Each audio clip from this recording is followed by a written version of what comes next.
Hello and welcome to the Providence College Podcast. My name is Joe Carr. Our guest today is Dr. Sean Reid.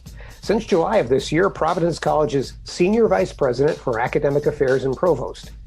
Dr. Reid brings to PC an extensive record of achievement and service in the military, the private sector, and in higher education. He's a scholar in the field of finance, having most recently served as Dean of the School of Business at Ithaca College. Welcome to the podcast, Dr. Reid. Thank you, Joe. It's a pleasure to be here with you. Well, you may have listened to more Providence College podcasts than any other person except our producer, Chris Judge. You had told me when we first met this summer that this was a tool you used to learn about PC. You're a podcast fan, huh? I am, and it was incredibly useful during the interview process, especially last spring with the pandemic and limited travel. Very little opportunity to actually get to campus and learn more about it, but the library of podcasts and listening to the wide range of topics that are discussed all about PC, listening to current students, faculty, alumni, it was incredibly helpful in learning more about the school. What else do you like in terms of podcasts? What else is on your list? A lot of finance things. I listen to Freakonomics is one. The Revisionist History is another favorite. And then the guilty pleasure are the true crime type podcasts. I spend a lot of time in the car and I'm addicted to those as well. I'm totally with you on those. Malcolm Gladwell's Revisionist History to me is the best one out there. Just great stuff. So well done. Good taste. So tell us more about what it is that attracted you to Providence College. Well, I grew up in Boston. I'm from West Roxbury, the youngest of 12 kids in a big Irish Catholic family. Many of my friends from Boston came to Providence College. I've been familiar with it since I was a kid. Moving through academia, I've always been at schools that weren't religiously affiliated, but always had an idea that I would eventually like to get back to a Catholic school. And when this opportunity at Providence came up, I was all over it. What kinds of things have you learned from the Dominican friars in your first few months in our community? Well, what's really interesting is the Vice President for Mission and Ministry, Father James Cuddy, is a fellow Bostonian and also a Navy chaplain. And he and I have gotten to know each other well since I got here. And he's turned out to be a great friend and really been a big part of why I feel so welcome here in the community. We'll talk more about Dr. Reid's meritorious service in the United States Navy a little bit later in this interview. With respect to sort of the academic profile when you were looking at PC, what kinds of things attracted you and what did you have your eyes on in terms of the kind of academic institution you'd like to move to? Well, as you said, I came here from being the dean at Ithaca College, and I was at Quinnipiac University prior to that as the associate dean and a professor of finance. And all three of those schools are fundamentally liberal arts institutions. And as a business school dean, fitting that professional school into the liberal arts foundational environment was very important to me. Even though I'm a PhD in finance, my undergraduate studies were in political science, and I do have a deep appreciation for the liberal arts. I went to Boston Latin School in Boston for high school, and I felt most comfortable in my academic career in liberal arts institutions. I'm a genuine, true believer in the value of the liberal arts foundation, even for those students that go on to pursue majors in more professional disciplines. But I'm a big believer in the value of the liberal arts, and that was one of the key things that attracted to me to the academic profile here at Providence. Of course, the business school is a prominent, significant part of the Providence College academic community now, and Dean Maxfield has talked about this quite a bit, but what are your thoughts about how the liberal arts element of the academic program supports the business curriculum, the business program? It's key to the success. And I've known Dean Maxfield for a while through AACSB, and she's very well recognized for her strategic vision and things like that. Actually had the opportunity to work with her during our recent AACSB accreditation visit, where she was the chair of the committee that was doing our assessment. And, the story that I tell a lot is about taking a group of students to New York City on a field trip to go visit an alum at one of the big four accounting firms. And one of the students asked the question of a senior partner and said, "What was the most important class you took while you were in college?" And the partner said, "History 101." And the student, all the eyes get wide, and they say, "What does history have to do with accounting?" And he said, "Well, that history class, the professor that taught that course was the most disciplined writer I ever met, and every paper I had to do came back with red ink all over it. He made me articulate my arguments, defend my decisions, provide the support for whatever I was trying to pitch. And that's been the most important thing for me being successful as a partner at a big four accounting firm." And so as we promote to our students, and I believe Dean Maxfield feels exactly the same way, the technical business skills that you get as an undergraduate student in business are important, but the lifelong skills and the intellectual curiosity, the effective communication skills, the ability to solve problems and lead, those come as much, if not more, from your liberal arts foundational courses than they do for any discipline-specific things you might do in a professional field. It's interesting to note that she really exemplifies that commitment herself, because Dean Maxfield teaches a colloquium in the Development of Western Civilization program, so she walks the walk. Exactly. And I hope to do that in the future, but my first foray into teaching here at PC will be this spring, where I'm teaching an introductory finance course. So walk before you can run type thing for me. Oh, that's coming right up then. In just a couple of months, you'll be in the classroom. Oh, it's wonderful. Tell us about moving your family from upstate New York to Rhode Island in the pandemic. So 3 of your 7 children still are at home with you and your wife. Is that right? That's right. So we had actually the 3 oldest are out on their own. We have 2 in college, 1 in high school, and 1 in elementary school. So when we moved from Ithaca, New York, I had 1 daughter who was going into her senior year of college there, and she decided to stay behind. She was already committed to a lease and things like that and didn't want to transfer schools. My other daughter decided to move to Rhode Island and transfer to a college in the local area. And then we have the 2 that are still at home with us. But since last weekend, we've had 3 at home because my daughter's school, like many others, including PC, decided to shift to fully remote instruction after the Thanksgiving break. So we have her home for Thanksgiving, and we'll have her till the start of the spring semester. That's significant, it seems to me, because you and your family have experienced what it's like to try to deal with these challenges from a student perspective. So it seems like that would certainly gives you the perspective to allow you to empathize with our students, with Providence College students, and what they're dealing with. Absolutely. I hear it from my own kids. And you talk about the empathy from the student perspective. Where I think it even gives me more empathy is when you hear from the parents who are frustrated with whether it's the number of courses online their students are taking, or the stay-at-home directives we've had to do to manage the breakouts. Being a parent of college-age kids who are going through the very same situation that they are helps me to understand, and then more importantly, I hope gives some credibility to the parents that I'm not selling them a bill of goods, that I actually understand what they're talking about with these complaints. So you're a graduate of the United States Naval Academy. Take us back to your days at Boston Latin. What was it that drew you to not only to military service, but to the service academy?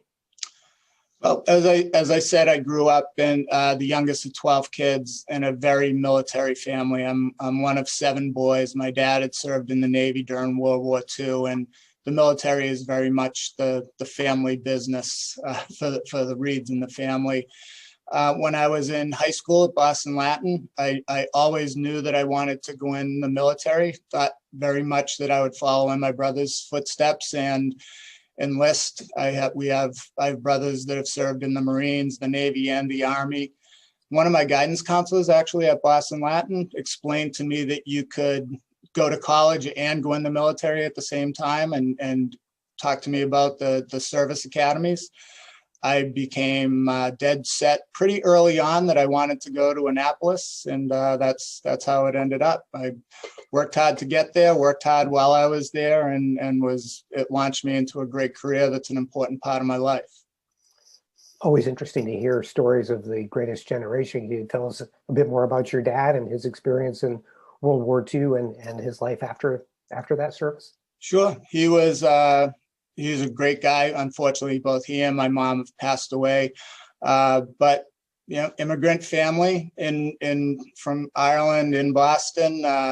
Like many, was a tradesman. He was a plumber, and he had worked in the Quincy shipyards prior to Pearl Harbor. And then after Pearl Harbor, like most able-bodied men of his age, joined the Navy with one of his brothers, served throughout the Pacific until the end of the war, and then moved back into the same house that he left when he went to join the service. And actually growing up, the house that I grew up in West Roxbury was right across the street from my grandmother's house. So like many people of that generation, they didn't stray far from home. But they ended up living in that house and raising 12 kids and with a deep commitment to God and country. He was a very holy Catholic and one of the go to mass every day type of dads. But he instilled in all the kids in his family the commitment to country and to the church. We owe so much to do. People like him and your mother certainly too. So what a great and interesting story. So among the things you did at the Naval Academy was play varsity hockey. Obviously grew up playing hockey in and around Boston, where it's a lot of very good players, and a lot of good programs. How important was that part of your experience at the Naval Academy to your development? It was as important as anything. And I joke a lot and say I learned more from my coaches than I ever learned from any of my professors. And it's only really half true. But if you look at the college experience, particularly at a service academy, and that the motto there is develop midshipmen morally, mentally, and physically. They don't really care what sport you play, but everybody is an athlete there, whether it's intramural. It's just part of the development. But I think it became really important, not as much for the physical part of it as what it teaches you about leadership and teamwork and stick-to-itiveness and things like that. And it's a very important part of my experience there, and something that I love to do. As we've spoken since then, I've actually been looking for a men's league here in Rhode Island. I've tried to stay active and continue to play. That was actually the saddest part about leaving Ithaca, was I was in a great league it was actually a co-ed adult league that I enjoyed more than anything else I did up there, and I was very sad to leave. I'm looking forward to finding one here in Rhode Island. Well, they're all over the place, so it shouldn't be too difficult at all. But that all does sound good. You tell us, take us through your military career. You were in aviation, but what was the breadth of your service, and what were some of the things that you did? So after I graduated from the Naval Academy, I went off to flight school, and I ended up being a naval flight officer in the P-3 Orion aircraft, which is a 4-engine propeller anti-submarine warfare plane. I served an operational tour up in Brunswick, Maine, and then I went down as a flight school instructor to Texas. During that tour, and at the end of the Cold War, this was the early 90s, the Navy was drawing down and they were incentivizing people to leave active duty service. And so I took advantage of that program and used the Montgomery GI Bill to go to the University of Rhode Island to pursue a PhD in finance.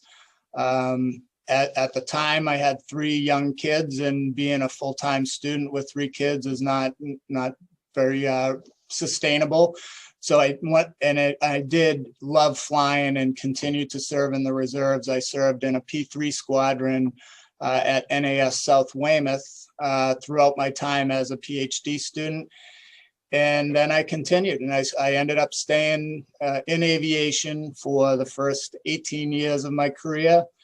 And then as I told my wife, I'm going to keep doing it as long as it's still fun. And it always stayed fun. So after I left the squadron and the flying part of my career behind, I spent some time at the War College as a war game facilitator. I taught leadership in Norfolk, Virginia. And then my last assignment before retiring in 2017 was at the Office of Naval Research in Arlington, Virginia.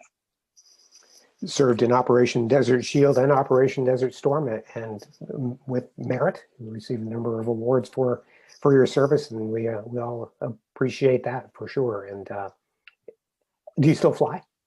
No. I was a naval flight officer, actually, the not the pilot. I was the guy in the back I was a mission commander on a P3, which takes in all the sensor information from the different systems on board and responsible for the navigation and execution of the mission.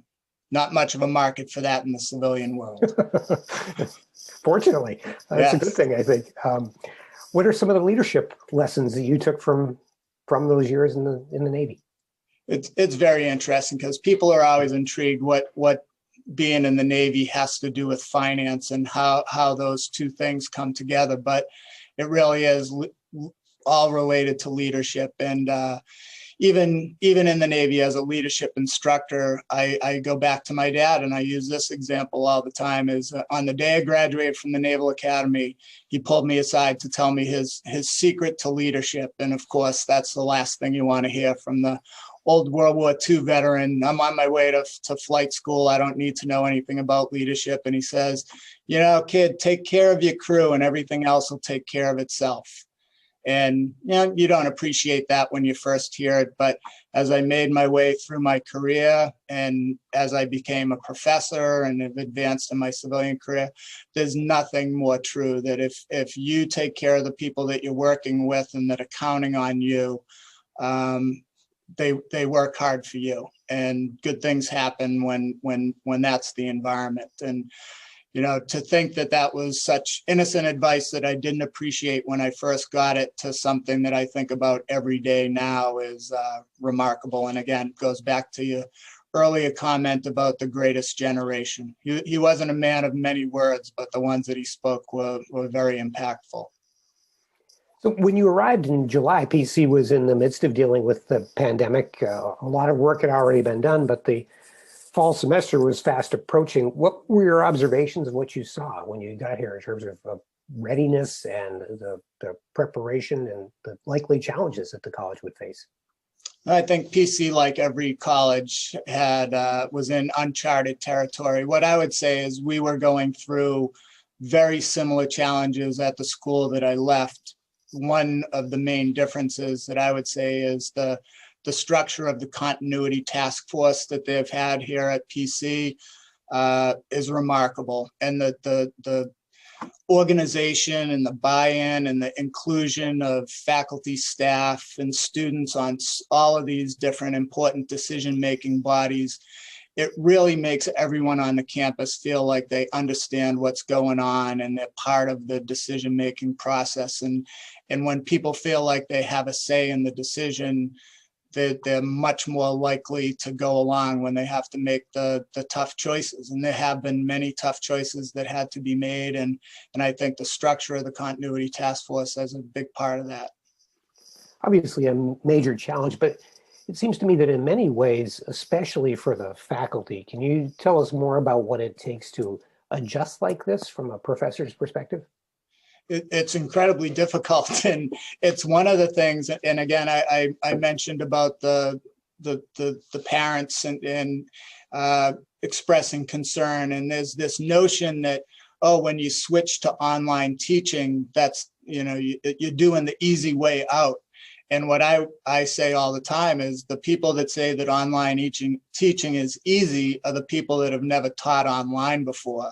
And I did have a unique perspective in that I was teaching a portfolio management class at my last school when the students went away for spring break and left all their books and materials in their dorms, and then came back to find that the school was closed and they didn't have access to anything.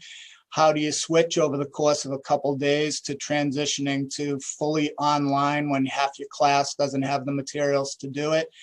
And it's incredibly challenging, and the faculty have made an unbelievable commitment here at PC, and actually I'd say throughout higher ed, to making that transition and trying to, where in the spring it was more of salvaging a semester, this fall semester has been such a complete transformation to be, implementing best practices and completely redesigning how they teach and how the material is delivered to the students. It's been really special to watch.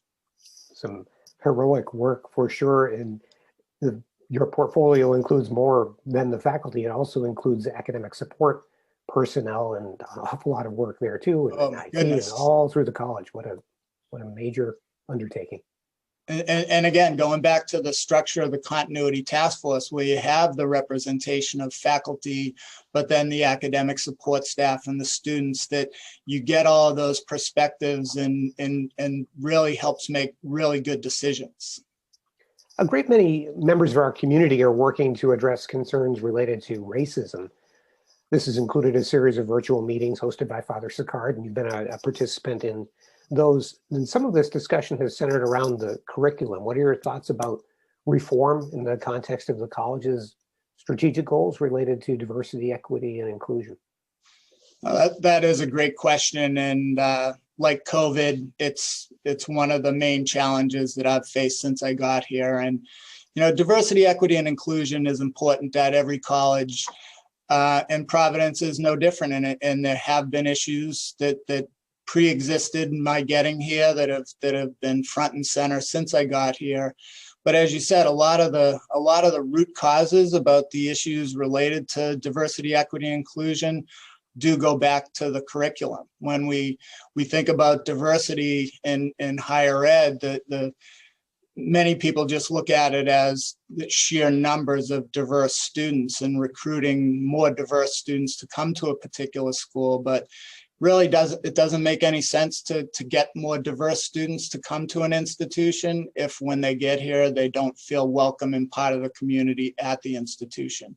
And my job as the provost and academic affairs, the curriculum is a big part of that. And when we talk about curriculum reform, there's absolutely some changes that we can work on and have more diversity examples in the curriculum, changing the requirements on some of the diversity core courses that are in there. But I think really it's going to take more structural change.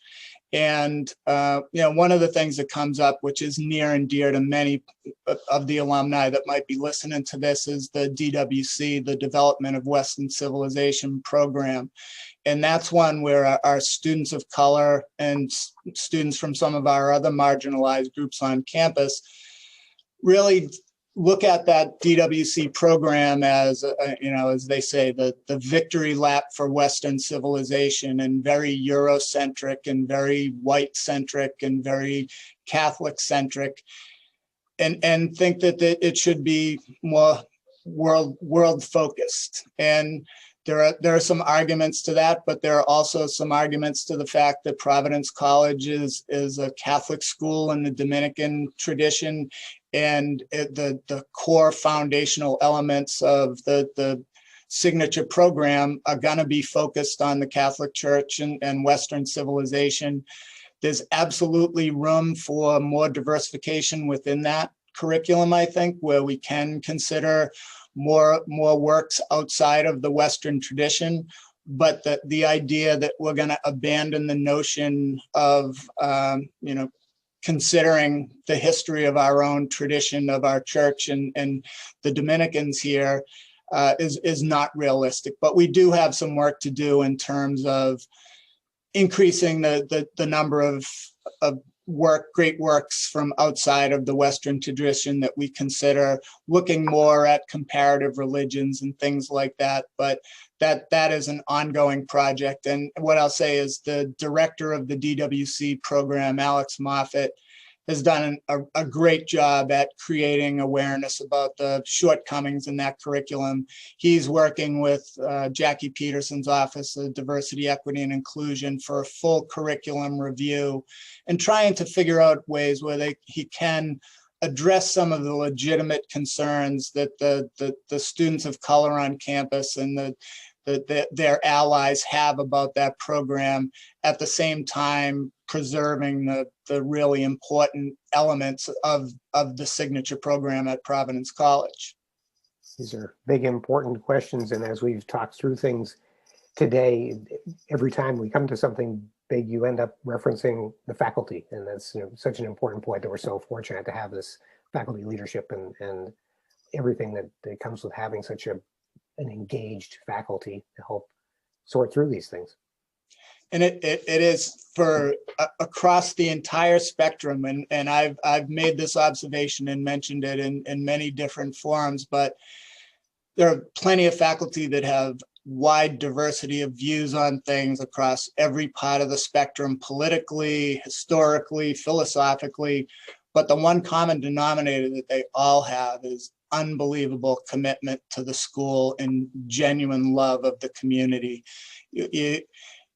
As an outsider, you can look at it and read about the quote Friar family, but it doesn't mean much until you get here and realize that the community does really consider itself the Friar family. And that absolutely applies to the faculty. That I've never worked with a group that's more committed to the institution than the faculty here at PC. You've been very generous with your time today, Dr. Reid. We appreciate that. Why don't we just wrap it up with one last question, and here it is. What is it that excites you about Providence College's future? What excites me about the future for Providence College is virtually limitless potential. So this is, if you go back and look at where Providence College was 10 or 15 years ago in terms of national visibility and rankings and things like that, and where it is today. If you look at the footprint of the campus and the great facilities that were built over Father Shanley's tenure as the president, there are people that come back and look at PC now that don't even recognize it from when they were here 15, 20 years ago. And I just see us continuing to be on that upward trajectory, and very proud to be part of seeing that happen. Well, we're all delighted that you're here, and I really appreciate your time today. Maybe we could come back and pick up this conversation for another podcast in a few months. You can tell us what it was like teaching virtually, at least at the beginning part of the spring semester here at PC.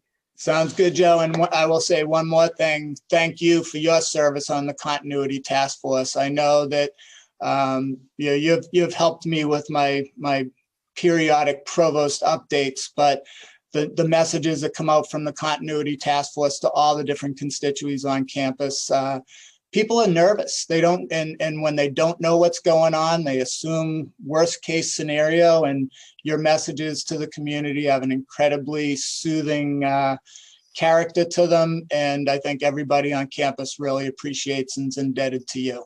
Oh, it's nice of you to say that. It's totally a team effort, and it's been quite a stretch, that's for sure. But thank you for saying that.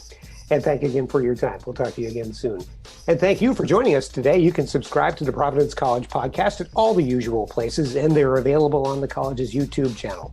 Feedback is welcome at podcast@providence.edu. Thanks to our producer, Chris Judge. I'm Joe Carr. Until next time.